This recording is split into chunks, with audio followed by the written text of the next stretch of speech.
I welcome ungodly people of Atheists Republic and also our guests who are watching our show.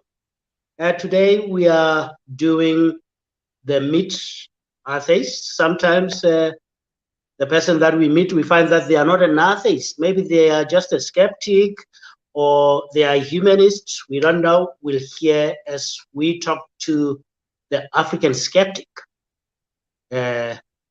Muchiri. So during the show, Muchiri, I'll be using the name African Skeptic because that's the one that we are known with. Welcome. Hello. Hi, how are you, Boleleang? I'm good, and how are you? Fine, thank you. Did I pronounce your name right? Excellent. Great. Is it as if we have met a number of times and we have been talking in a bar or somewhere? Well, I think it's just because it's an African name. It's very easy to slide off my tongue. No, but Kenyans, South Africans, we are from the same family, eh? We are the Bantus, yes, all of us. So our languages have the same origin. Yeah, because I've heard a few of your words that are very similar to ours. I can't think of any off the head, but when I listen to some of your music, I can like pick up like one or two words. A lot when I listen to people speaking there. What do you call meat? What do you call meat, for instance? Nyama. Yes, I call it nama.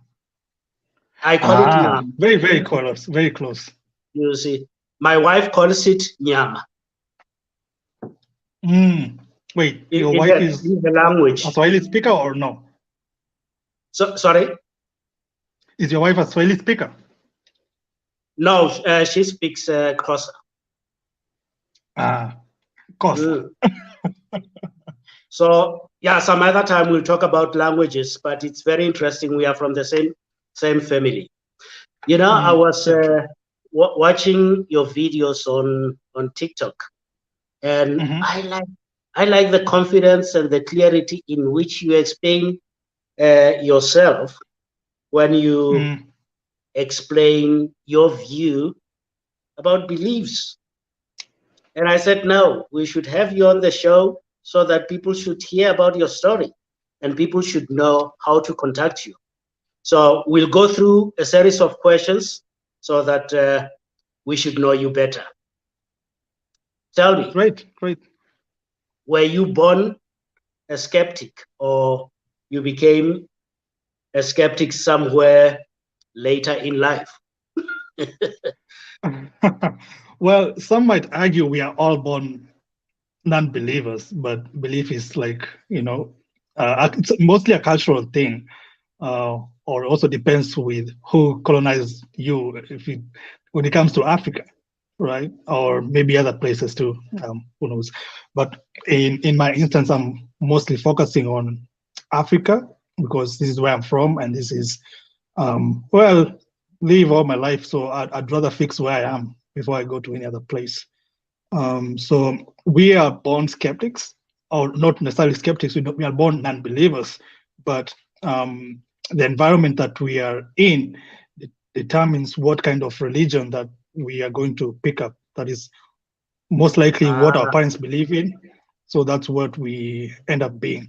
I was born, then my parents happened to be Christians, and I was brought up as a Christian in the church called Full Gospel in Kenya. Full Gospel? Yes. Yeah, the one that I was born into Jehovah's Witnesses family. Wow. You must have been through a lot. Tell me about Full Gospel. What type of beliefs do they hold? I don't know how does it differ from other churches? I think they're like, just by the name, they're trying to go all the way. They're trying to like not shy off from whatever the Bible says. Um, they're quite hardcore. However, I think it's not really as hardcore as Jehovah Witnesses. Really, I wouldn't say I was brought up in a in such a strict environment. However, we've had instances of where even when a girl like gets pregnant out of wedlock, they're um, sent away like from the church's pulpit, and you're told like she's no longer a member of this church, and How do she they did something really excommunicate? bad. Yes, they're excommunicated just Okay. directly from the pulpit. Yeah, so it's At one time, I was concerned whether we are still talking about religion or now we are into porn, because we are talking about hardcore. Yes, hardcore stuff. Okay. But yeah, so I think I know of two of my friends lady friends who were excommunicated because they got a baby out of wedlock, and it's quite sad. But other than that, it's I think mostly typical Kenyan church stuff. Maybe South Africa might see that there's a different kind of church. However, for me, it felt like a normal any other church. But I think also like the different church that I've been to, because I went to a Catholic school in high school. That's what I thought was a bit different. But any other church that I stepped into, similar kind of vibe. There are some churches. I don't know if you guys have PCEA. I don't know what you guys. It's Pentecostal, I think. Then there's Yes, also I know the AIC. Pentecostal type of churches. We do have them here. Then there's also like African Inland Church. So those are some of the churches that I was able to Anglican go is into. big here. It's one of the big churches here. I think it comes after Roman Catholic. Yeah. So I don't know if it was so different from the rest, because that was just my normal church. So I don't know any different really. I can't tell you if it was such such deep into indoctrination or not really. Okay, and tell me, when people are taken out of the church, excommunicated, do you still communicate with them, or how does it work? Yes, we still communicate with them, but the two, especially the ones that I know personally, when they were excommunicated, I think their parents went along with with them, because they were like so disappointed that that's what the church did, and they started off their own branch of church out there, so like a smaller full gospel kind of situation. Okay, yeah, because so I've seen it in Christianity. What do you call it? Is it schism? It's very common. Every time these churches are dividing, and we have thousands and thousands now of Christian churches. And how who believe in different things. I'm sorry? I say personally, how religious were you? I was very, very religious. I actually used to be a gospel artist. I used to write gospel songs. Nowadays, I listen to them and just laugh. My parents were also extremely religious too. So. And did you make any money from the songs?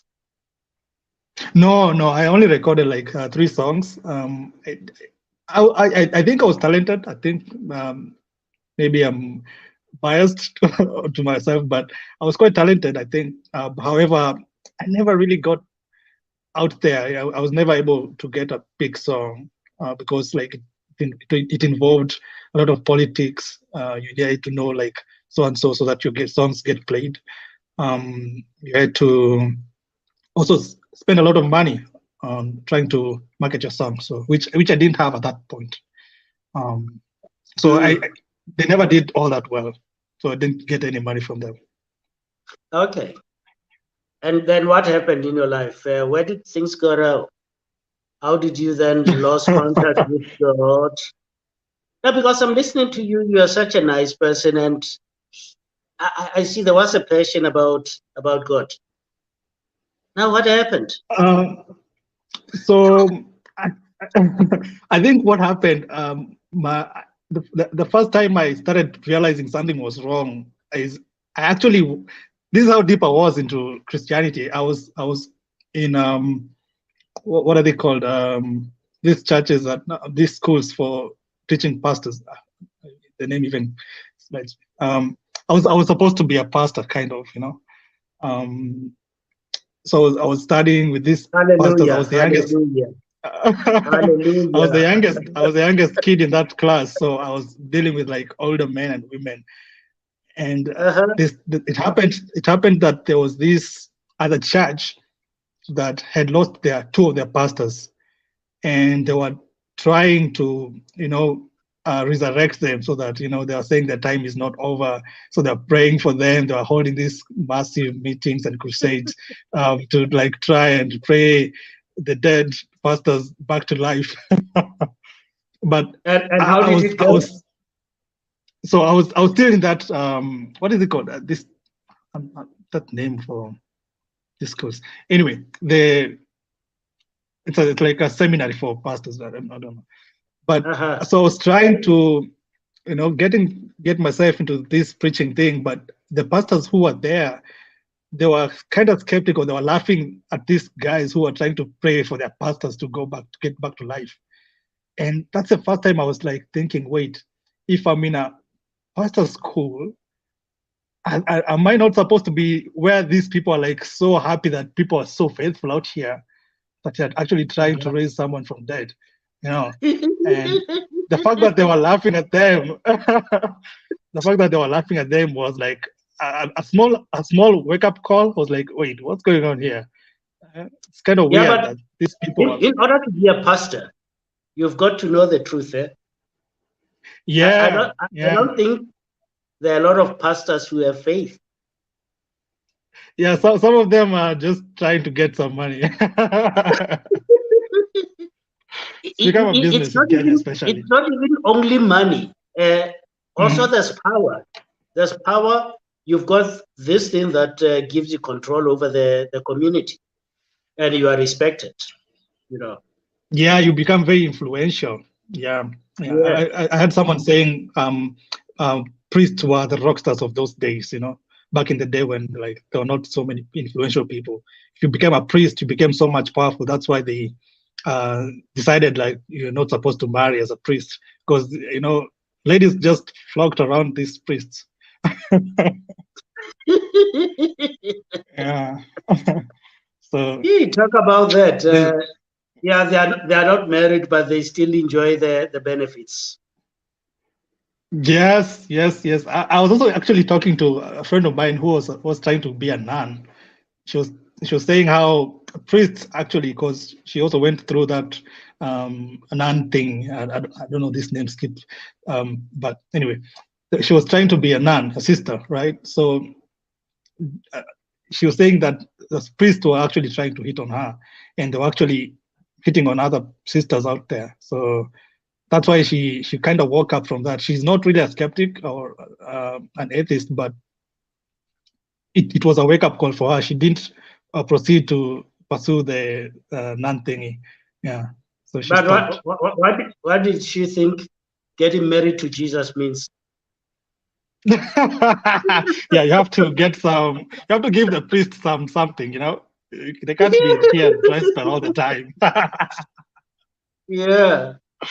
So Yeah. so that's where something shifted in your mind, and from that That point. was the first time. That was the first time I noticed something weird, because I Mhm. was like, this is supposed to be the one place where nobody is laughing at these people, but I'm actually seeing more people laughing at them than when I'm outside, where people are like, actually believing these people are gonna rise from the dead. Like the normal Kenyans were like thinking, oh, maybe something's going to happen. But when I go back to the school, the pastors are actually laughing at them. But that was not really my wake up call. But I stopped going to the school after a few semesters. I never completed it, and I never finished the course. But the time that I actually realized something was completely off, I was actually talking to my friend who is a Muslim, and he was trying to understand how, because at that point I was still a bit scientific, but he was trying to understand how I still believe that Adam and Eve were created by God, and I still believed in evolution. He was kind of, it was like, how do you marry the two? So I thought, okay, that's an interesting question. Let me look into this a little bit deeper. But the way I used to explain it before was like, Jesus, I mean, the Bible says one God's day is like, could be thousands, right? So that's how I used to explain it. So maybe evolution took, Yeah, he worked through evolution. Peter, I'm sorry? I say you were using Peter. There's a scripture in Peter that says Yes. 1 day is just 1,000. Yes. So I used to like try to use it to, marry the evolution thing with like how creation came to be, but it still never made sense because, evolution takes millions of years to, to get us to where we are right now. Millions and billions, actually. And the 1 day, 1,000 years then gives you what, 40 something? Yeah, maybe even 7,000. It can be 7,000, and also it can be 49,000. I had people explain it in different ways, but even that one is still too little. It's too little. So yeah, but at that point I started researching. I went to Google evolution and creation. That was my first mistake, and I bumped onto a lot of atheists who are like, but at that point I never even thought about atheism or anything. But the minute I started listening to their arguments, it just made so much more sense than what I was brought up to believe. So that was my first mistake. But at that point, it was just, there was no going back. But why didn't you listen to Paul? Because Paul says, better associations spoil useful habits. You know that verse? Yes. I mean, you can be influenced by bad negative whatever. At that point, I think I was just trying to look for truth.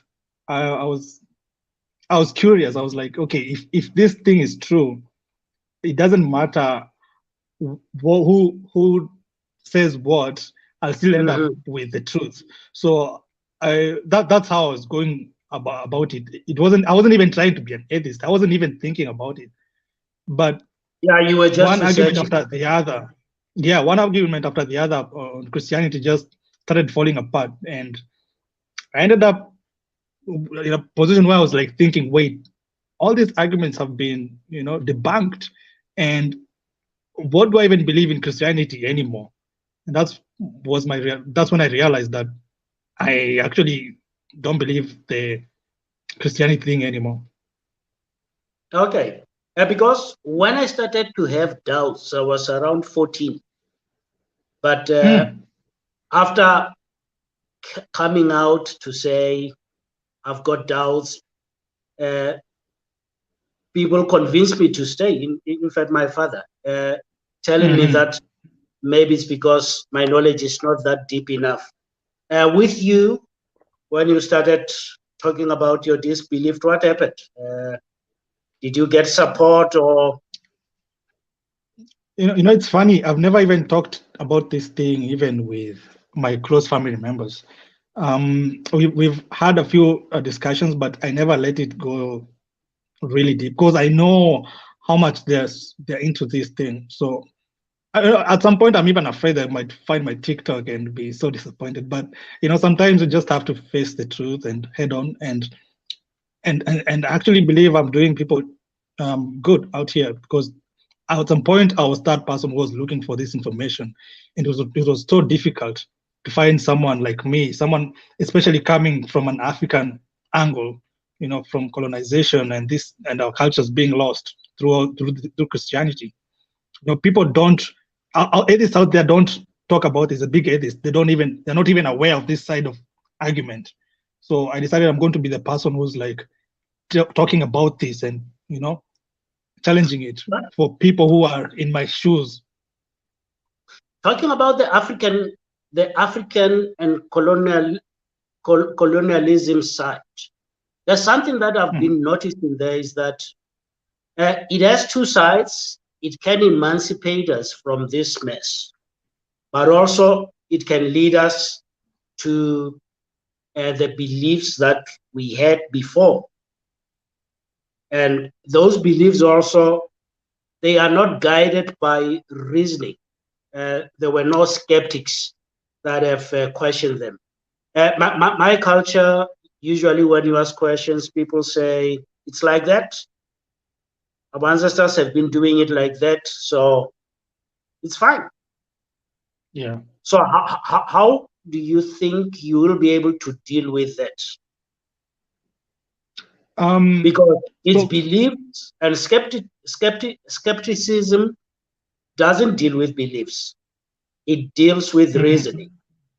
And a lot of Africans can tell you that, no, this reasoning of yours, you have been spoiled by the Western way of thinking. Yeah. So what do you think? I personally think, especially the beliefs part on African culture, I won't encourage them. However, I'm trying to encourage the culture to be back, to have our own unique culture. That's something I'm trying to encourage. Because if we have our own individuality, if you're unashamed of being Africans, and being proud actually out there, it will actually even help defeat Christianity even much faster. Because if we keep being afraid of who we are and our past and our people, then we are always going to be trying to look for people who are actually different from us, because we are like thinking we are backwards. And I actually don't think that was the case. But when it comes to belief system, I tend to view them as the same thing as Christianity. I think our people had their own religions, different tribes in Africa. I don't even like calling them tribes, for another, maybe a topic for another day. Different communities in Africa had their own religions, and their religions made who they were as a people, because it was like very incorporated with their lifestyle. It was not even something like a religion per se. It was just who they were, and we've lost that part. It was a way of life. Yes, we've lost that, and that's what I'm trying to get back, without necessarily the magic nonsense, the supernatural belief nonsense. If we can get that without the supernatural aspect of things, and just be a proudly African who can practice our culture, because we also had negative aspects on our cultures, the positive aspects especially, if you can highlight them and be proud of them and just put them out there, like, hey, our tribe or our community did this, we did these other negative things, and we are 2023, we don't necessarily have to do those things anymore, but we had these things that were neither right nor wrong, they were just beautiful, and we're just practicing them as culture, and not necessarily good or bad. So if we can have that and embrace that, that's good. But if it's going to come with the spirituality, all this voodoo exactly stuff, I think we're going to lose it. So we've got a lot of work ahead of us. We should not think that once we have dealt with the influences that came with colonialism, then we'll be done. We still have also to help the African to think vigorously about issues, because there's no way that you can develop your own way of doing things if you don't think deeply about issues. If you just inherit without questioning, then there's something wrong. Yes. So, but my thinking is, if we can remove this Christianity beast, we can be able. People will be more skeptical about even their own belief system, because they've already had it before. So it will be just another small hurdle to cross. It won't be as difficult as removing Christianity, because Christianity has just infested every part of Africa. I understand what you're talking about, but I've noticed another thing. I wonder if it's happening in Kenya, where Christianity is coming down, but Islam is gaining more people. Islam has always been here. I'm not sure if it's getting more people, but I can see where that getting argument. More piece of the pie. Yeah, that could be even bring more worry because Islam is it's a whole other story by itself.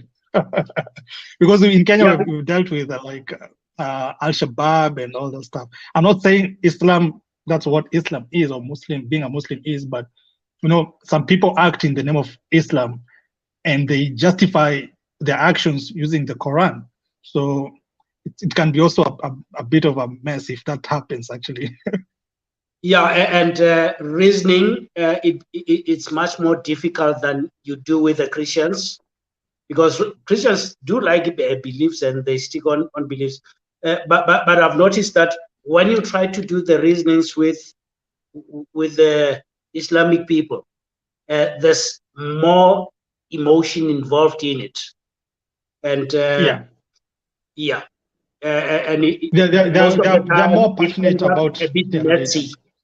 Yeah. Okay. They're a bit more passionate about their religion. Yeah. Yeah.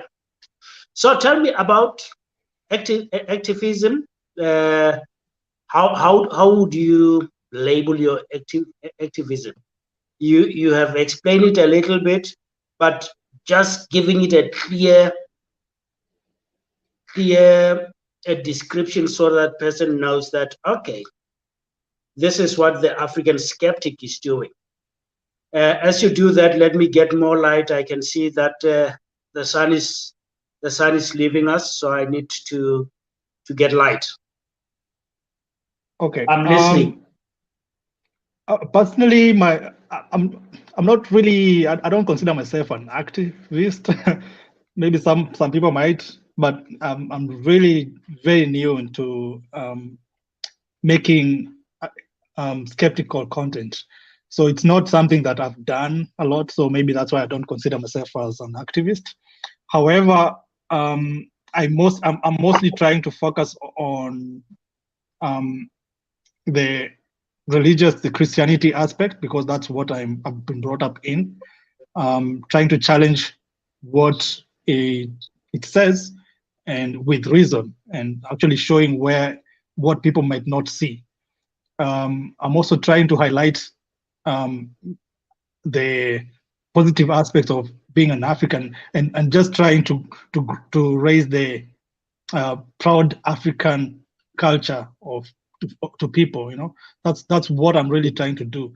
I want us to stop thinking that everything has to be borrowed, that we don't have a culture, because that's what the colonists did to us. They made it like we don't have anything of our own, that we have to borrow everything from them. Even an imaginary friend, you have to borrow imaginary friends.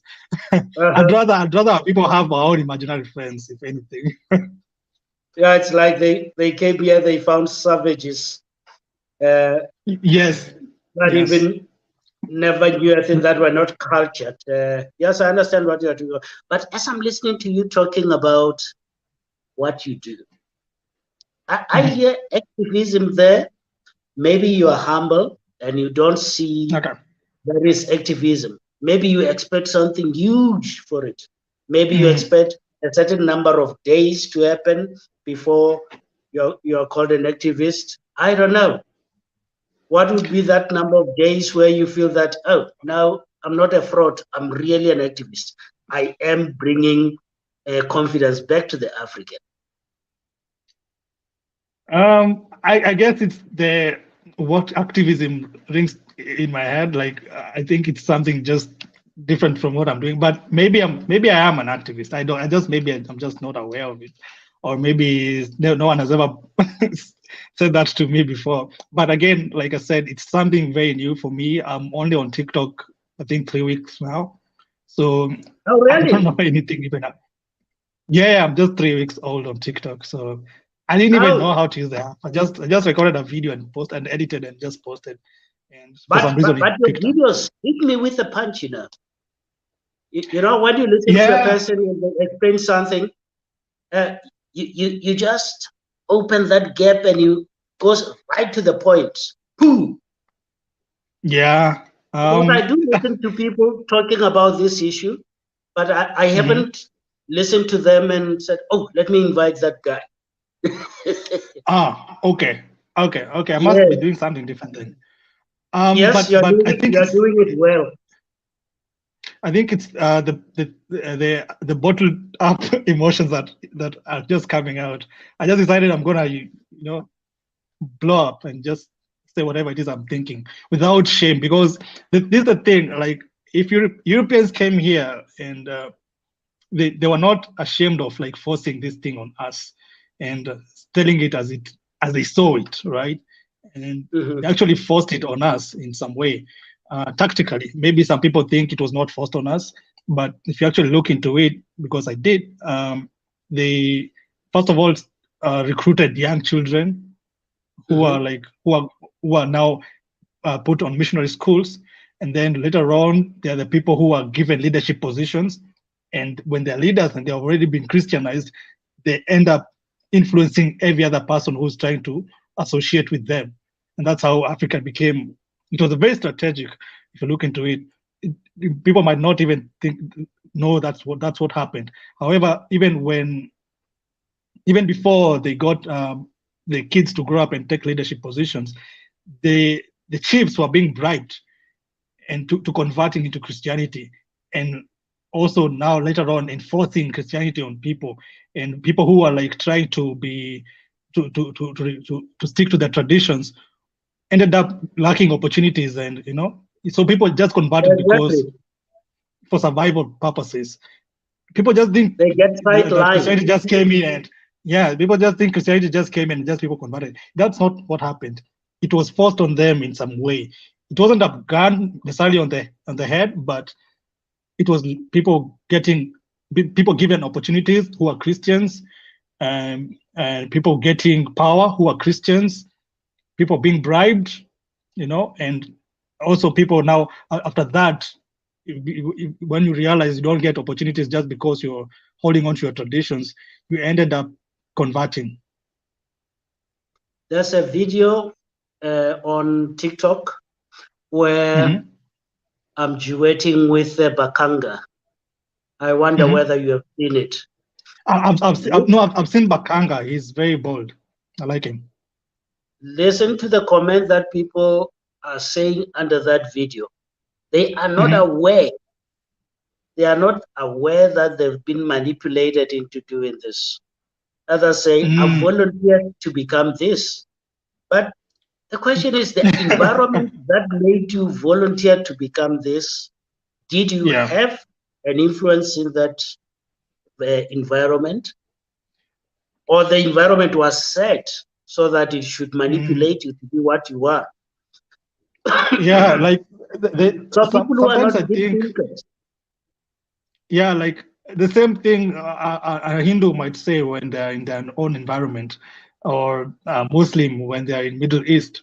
They'd say the same thing. They'd say, "I chose to be a Muslim, but did you really, or did your environment force you, or are you just trying to be, part of the system, because you don't want to stand out so much? Because especially when you're a skeptic, I'm getting so many negative comments, but sometimes I just laugh. It's funny because I understand them.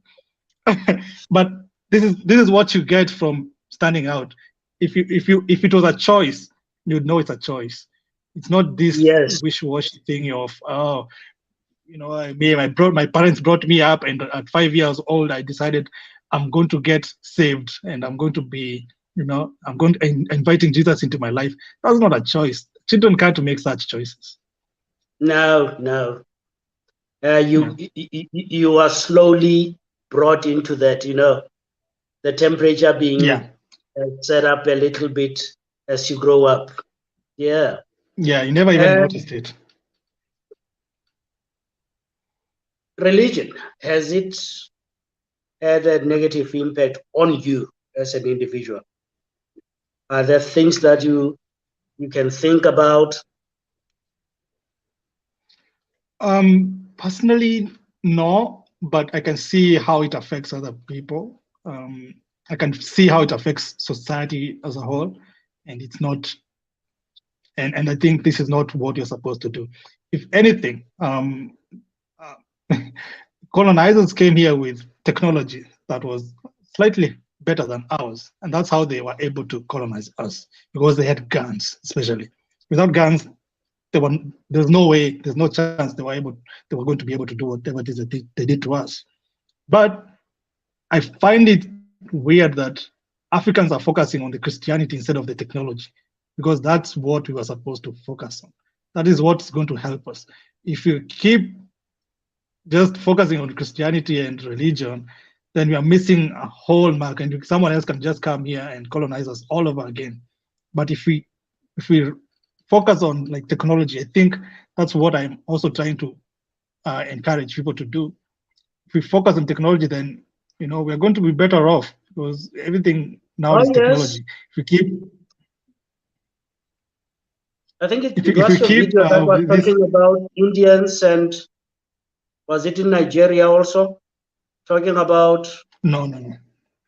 oh, somebody on TikTok mentioned that there's, yes, technology that comes with European culture, and the Indians refused to take the culture but took the technology and made good use of it. Chinese Yes, also that's did the exactly same. my point. And Yeah, we but Africans, for we us, we're took doing. everything. In fact, we never even took everything. We focused on the culture more. Yeah, the Listen religion to especially. how perfect we speak their language. Mm. Yeah, it's so sad. And And there's also these how people we like hold our fork and knife as we eat. How do we talk Yeah, about etiquette? there are all these people on my comments asking me why do you talk in English? First of all, it's a tool of communication. It's available to Yes. me, and I can use it to cut across Africa and speak to you in South Africa. So if I decided to go this route and speak Swahili, then I'll only be narrowing down to East Africa, right? And Yeah, I don't want to I do would that. not hear you. Yes, you would I would not not understand hear me. you. I would see people are excited on your comments, and I said, I wonder what is this guy talking about. Yes, It's only now that I'm yes. learning Swahili, and Mm, I think it is going to solve a lot of problems, because in Africa now we are divided into Portuguese, English, and French, and we have to bring those three groups together.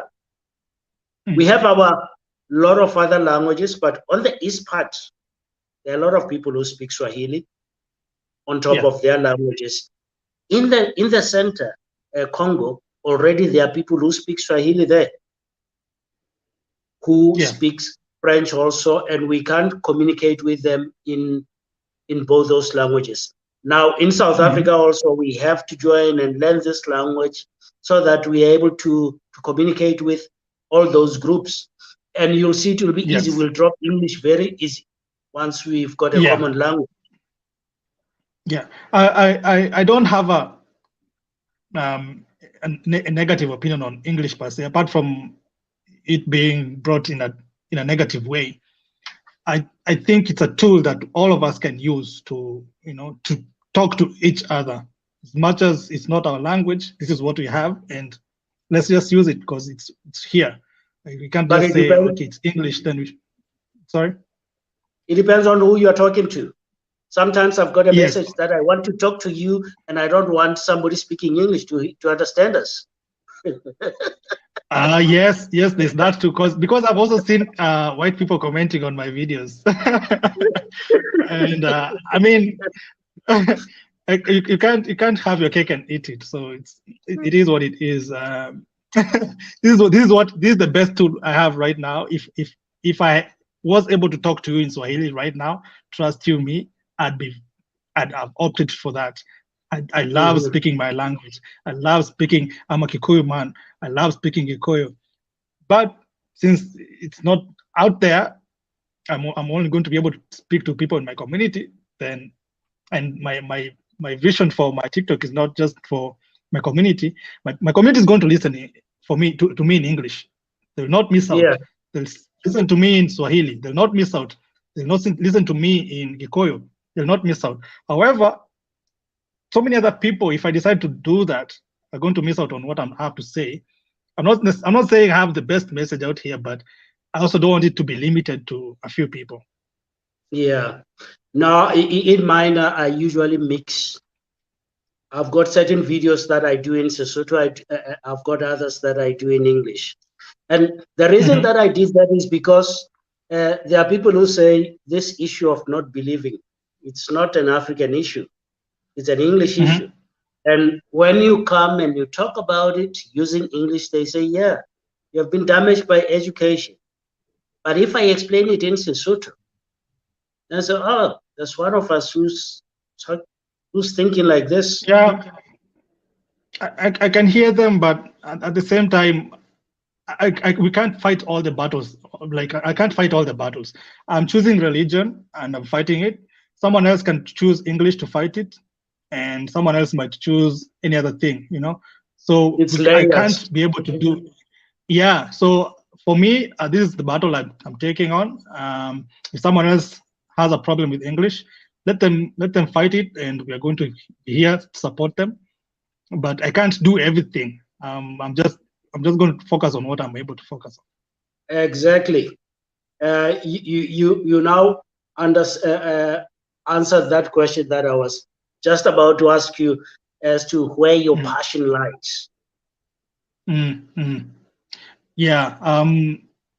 Being brought up very religious, as much as it didn't affect me all that much, there's some elements that did affect me, especially being very timid and thinking that whenever I do something, there's some spiritual thing out there watching my every move, and I don't think that helps anybody. We should live our life fully. Also living life expecting a bonus life out there I don't think is very beneficial to you. Because you're going to be living half-assy. I'd rather live this life fully, and that's why I'm also making TikToks very boldly, right? Because I'm pretty sure I don't have any other life apart from this one. So let me just make use of this. And if you're religious, you might be thinking there's something else coming along, so you might not even use this life. Yeah, I remember when I was a Jehovah's Witnesses, always talking about the new system of things that is coming, rather than focusing on what is happening today. And I like what you are saying. Focus on your life now, because this that you've got. The one that you are promised about in heaven, or in the new system of things, or when you are, the other religions, they say, what happens if you are born again somewhere? When you are reincarnated. and you become something better. One of the things that made me to doubt religions also, it's that issue. How can that group of people, they are going to be reincarnated? Those ones go to paradise, those ones go to heaven. How does it know? Does it look at you the way you look and says, okay, yeah, nature remembers, that one should be reincarnated. That one should go to heaven. No, sorry, go to paradise, You've got virgins. You're not for reincarnation. And someone else, you stole a pencil, you have to go to hell. Also this idea of, like, how do you punish someone for eternity for such a finite thing?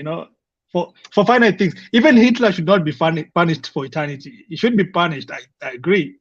However, for eternity, really, come on, it doesn't make sense in any situation. But do you know the Afro atheist? No. She has a channel on TikTok also. I think last week she has a video talking about how the punishment of God doesn't fit the committed sin or whatever. Yeah, All yeah. this that you see It's on this blown out planet of proportion. is because of eating a fruit. Which I didn't personally eat. It's like, how Eating, do you punish me for something that I never even participated in? Like, you see just doesn't make how many sense. generations from the first person who ate a fruit?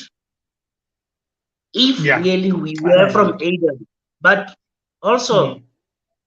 the genetic pool doesn't point us coming from that area. You see, Mm. so There's where also was this angle of the every genetic pool every says we are from Africa? Even people that are yeah. in Europe, Middle East, and all over the world. So where was the Garden of Eden? Was it here in Africa? Where was that story written? But also But we every can African see, culture has their own stories. yeah, Every African culture has their own creation stories. So it's like, why do you believe someone else's versus yours? For us Kikuyus, we have like we had like the first man was called Gekoyo, the lady was called Mombi, and they had 10 daughters who later on produced different uh, branches of Kikuyu people. So oh, for us, if you even look at that even makes more sense than Adam and Eve's story. How do you make so many people from just two men, two children? It doesn't make yeah. sense. But But for Gikoyo and Mombi, if the mhm, Kikuyu had the access to writing and they were the first to write their story, and it was read by mhm, more people, it would be popular, yeah, and that would be the defect. yeah, yeah. In fact, it's a superior story than Adam and Eve's story, if you ask me. It just makes more sense. If we had to come from such a story, then I'm going for the Gikoy and Mombi one. The other one's just, mm-mm.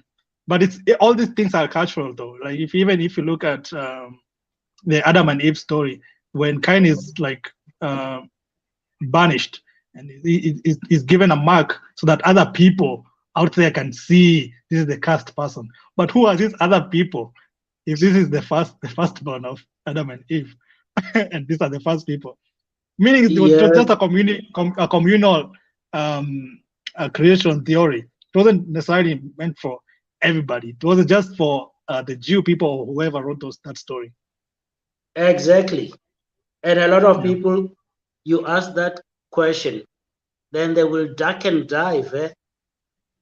You won't even yeah, see they're them. just You know, Christians they're so have a committed. certain way of arguing that is not following the logic. Once you want Yeah, them to answer and to think about something, shoo, shoo, shoo, and the yeah. next thing They they they attack you. they have ways of like the very gymnastic on their brain when it comes to Christianity and all. They can perform crazy stunts on their brains, I think it's which doesn't being really. in denial and to think of the losses that you will incur. Because I know Mm, when I left the fold, I lost a lot. I I did, lost a yeah, I lot. did too. Yeah. Oh, Nowadays, I don't even like being so much in family gatherings because it's super religious and like I said, I haven't really necessarily exposed this side of me to most of them. They just know, oh, this guy doesn't like church stuff no more, but they don't know how yeah, off or how not religious I am. But it's more because I love them. I know it's gonna pain them, so I'm like, "Ugh, let me just wait for them to figure it out by themselves. I don't want to be like, yo, you guys, you're believing in nonsense. However, when I'm yeah. on TikTok, like let me just shoot it out there. If whoever sees it, I'm aware that there are a few friends of mine who've seen it. My TikTok, the 3 weeks Yeah, time it's been there. you said But it's 3 weeks. Very soon they will know your family. and they will come and talk to you. Muchiri, please, please, you cannot do this to God. You know how much God loves you. You know how much Jesus uh, dedicated his life just for you, just for you. Just for me. As if you were there when that 2000 happens. years ago. He thought about me 2000 years ago. Exactly. And we don't even know the Ah, story, why it happened.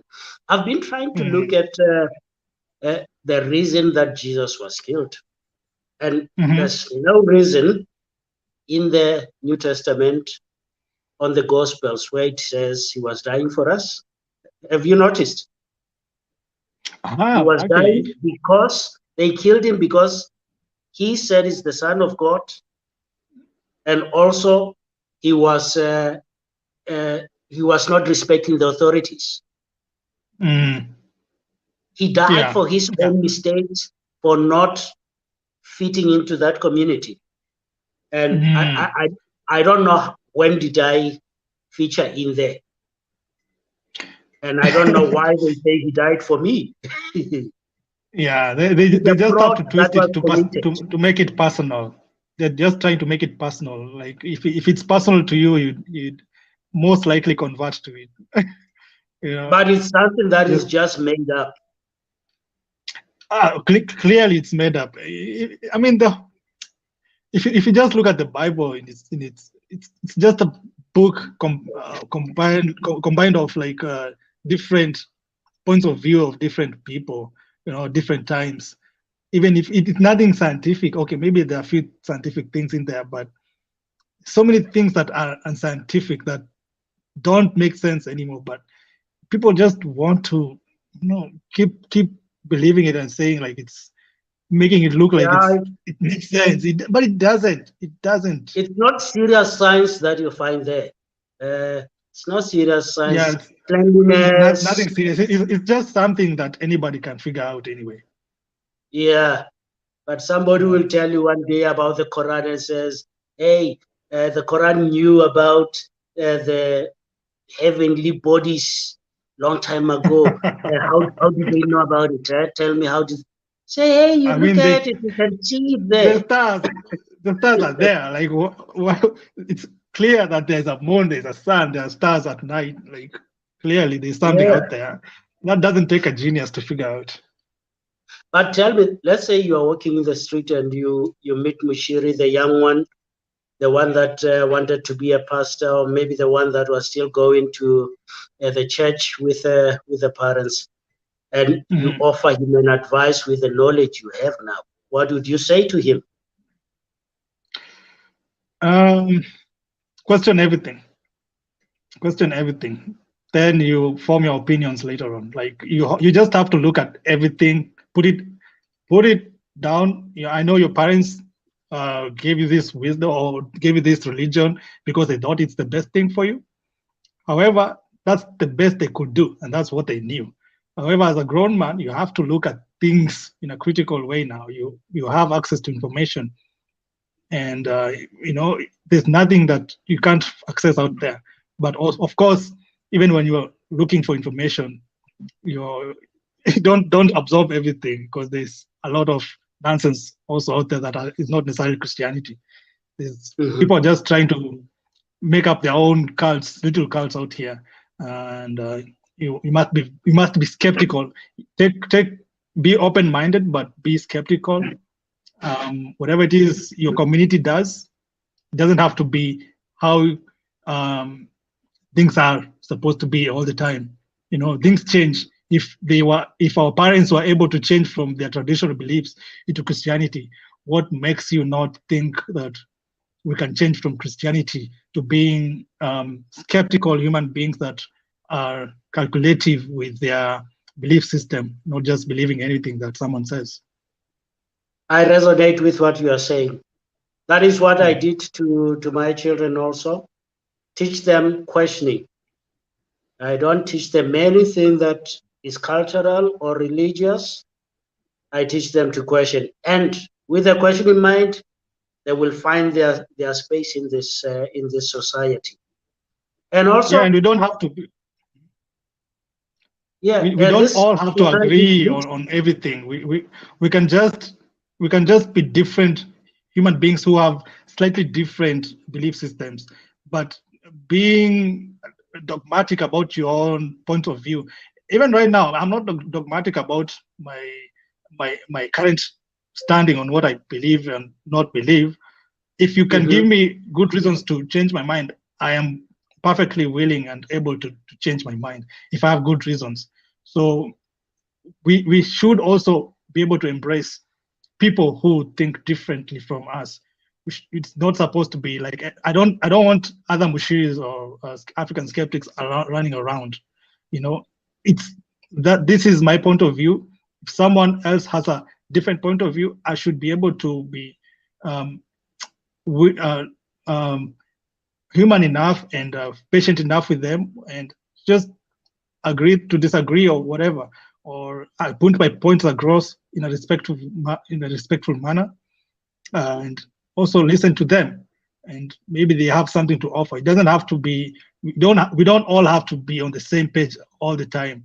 We are different people having different experiences in life, coming from different circumstances, and we should be very empathetic with that because we're not all given the same sets of cards to play around with. Exactly. As long as there's a line of communication open where we can have that discussion. And I always tell people also that if God can come to me like Moses claims that it came to him, or Isaiah, all those people, if God can come, maybe I can change. Sure. If it talks sense and is convincing enough, then that will be the good time to change. But if it's say, that is why I've got a problem with what I'm hearing. Yeah, I'm very willing. If God is listening to me, I'm very willing to see you. You can show yourself any day, anytime, and I'll change my African Skeptic TikTok to show you off, if anything.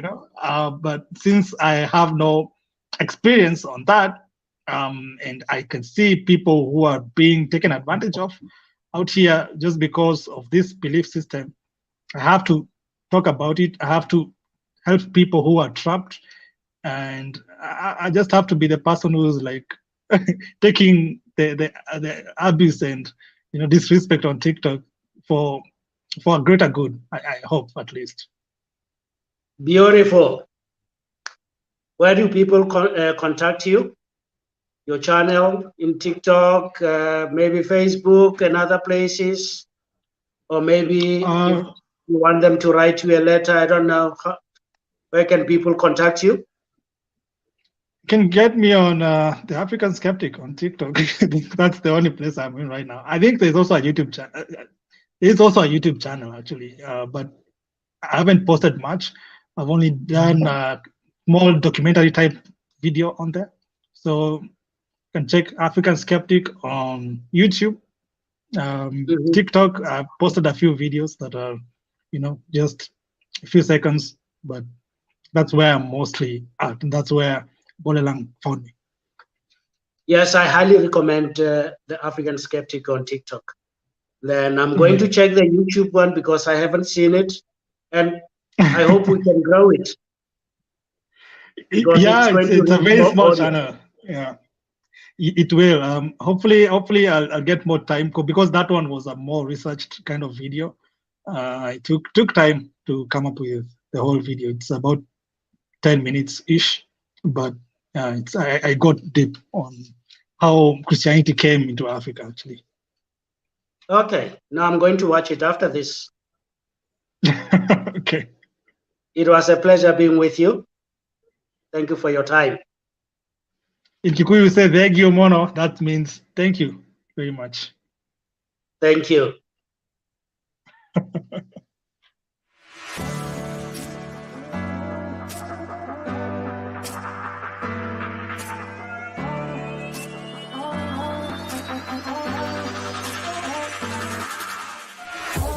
Oh,